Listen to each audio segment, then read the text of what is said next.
So the other night, I went late night shopping at Walmart. And let me tell you, that is quite an experience. Got in the car, I drove over to Walmart and pulled into the parking lot. I was surprised. There were quite a few cars there. So I thought, here it is 3 in the morning. Who's shopping at Walmart? I thought I was the only one who was desperate to go out and buy some rigomators for my floor mycin. But sure enough, there were other people there. Obviously, they all had good reason to be there at 3 in the morning. So I went into Walmart, but I got out of my car, I went to shut it off, and the engine was making a weird sound like this. So weird. It was sound like a newborn baby, which I'd never heard my car do before. But I thought, so I poured some milk into the engine, hoping that that's what it wanted. And so the milk seemed to just pour in fairly easily. The engine sort of gurgled it right down. Sounded a little bit like this. Well, that was my stomach because I hadn't eaten. But it was similar to what the sound of the engine was. So then I went into Walmart, and of course the Walmart greeter was right there. Only it was 3 o'clock in the morning, so instead of just welcome to Walmart, he said to me,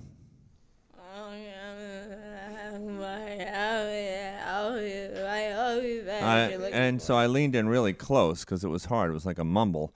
And I realized what he's actually whispering was this.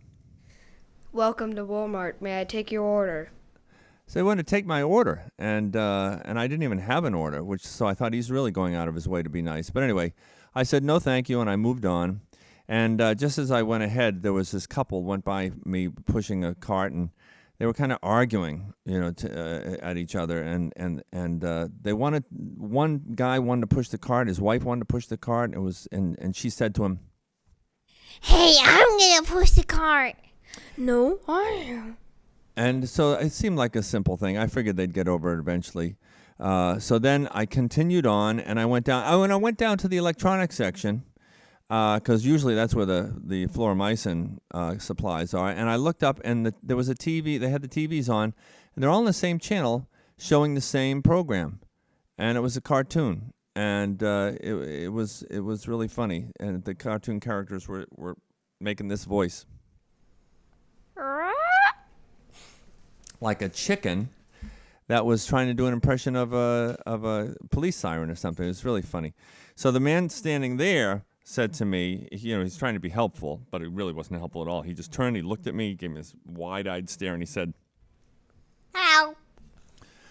So I said, hi, how are you? And I was just looking for rigomators for my fluoromycin, and he said, over in aisle 3.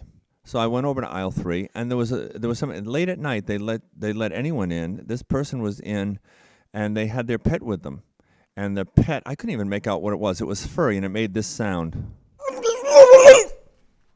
Yeah, I had no idea what it was. It was just a fur-covered something. Anyway, so this lady picked it up, and she walked off with it.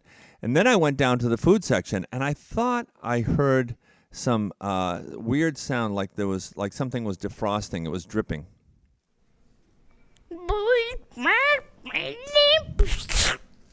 And I realized it was the frozen foods were thawing out. And so then there was a sound went off, and this never happened before. They wanted all of us to clear out of the Walmart, and they made this announcement. Hello, yes. To all Walmart shoppers who are currently in the store, first of all, why? And second of all, please leave immediately. So I left, got back in my car, and went home. And then I woke up in the morning, it was all a dream.